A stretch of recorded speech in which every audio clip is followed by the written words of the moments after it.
ناتوی آسیایی، اهداف پیدا و پنهان سازمان همکاری شانگهای.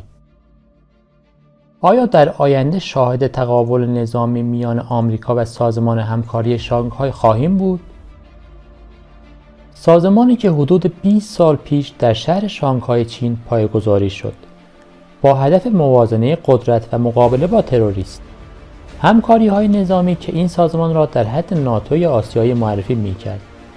همکنون در این سازمان مهم آسیایی 12 کشور حضور دارند، 8 عضو اصلی و 4 عضو ناظر. حدود 40% جمعیت جهان در این 12 کشور حضور دارند. با توجه به حضور کشور هند و چین در این سازمان که به تنهایی 2.5 میلیارد جمعیت جهان را تشکیل می‌دهند و دو اقتصادی که پیش بینی می‌شود در دهه‌های آینده اول و دوم دنیا خواهند شد. سازمان همکاری‌های شانگهای شاید یکی از معدود نهادهای بین‌المللی است که در عمل نشان داده که توان مقابله با سیاست‌های یکجانبه گرایانه را دارد. این گفته‌های رئیس جمهور روسیه برای درک اینکه چرا سازمان همکاری‌های شانگهای اهمیتی برای یک سازمان منطقه‌ای دارد کافی است. اعضای سازمان شانگهای حدود 1/3 خشکی‌های روی سطح زمین را در اختیار دارند. نزدیک به 42% جمعیت جهان ساکن کشورهای این سازمانند. نزدیک به 25% تولید ناخالص ملی دنیا در اختیار آنهاست.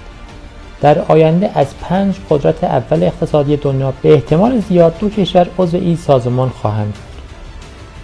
از بین قدرت‌های اتمی نیز 4 قدرت اتمی دنیا عضو این پیمان هستند. چین و روسیه به عنوان 2 عضو از 5 عضو دائم شورای امنیت نیز ستون‌های اصلی این سازمانند. ایران عملاً در کریدور شمال به جنوب و غرب به شرق قرار دارد که می‌تواند نقطه اتصال کشورهای عضو این سازمان باشد.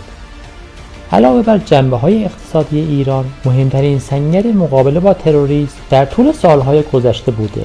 بنابراین حضور ایران در این سازمان می‌تواند نقش مهمی در تکمیل حلقه امنیتی کشورهای عضو داشته باشد. همکاری‌های شانگهای می‌تواند در آینده نقش همتراز با اتحادیه اروپا داشته باشد و حضور کشوری با ظرفیت‌های ایران در این سازمان یک بازی برد است. آیا در آینده شاهد تقابل نظامی میان آمریکا و این سازمان خواهیم بود؟ مرسی که تا آخر این ویدیو با ما همراه بودین. لایک و فالو و سابسکرایب کانال یوتیوب فراموش نشه. شاد باشین.